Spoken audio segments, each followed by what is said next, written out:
घरे निकली ना तुहरा डरे आगे पीछे रंग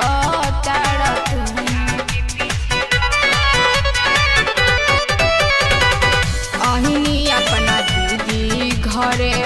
निकली ना तुहरा डरे आगे पीछे रंग कोरावा में धके काहे जुआ जरनी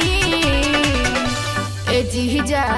लेके पिचुकारी लहंगा नास देनी ए जीजा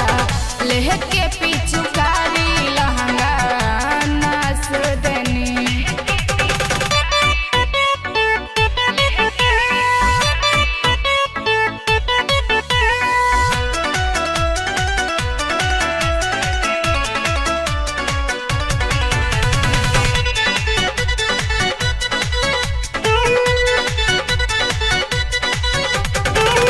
मंजित में हरा पंचम लहागे रहुरा खनी कसम लवली से करी ना बलजो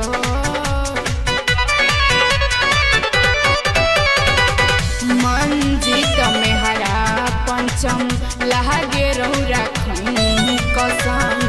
लवली से करी ना बलजोर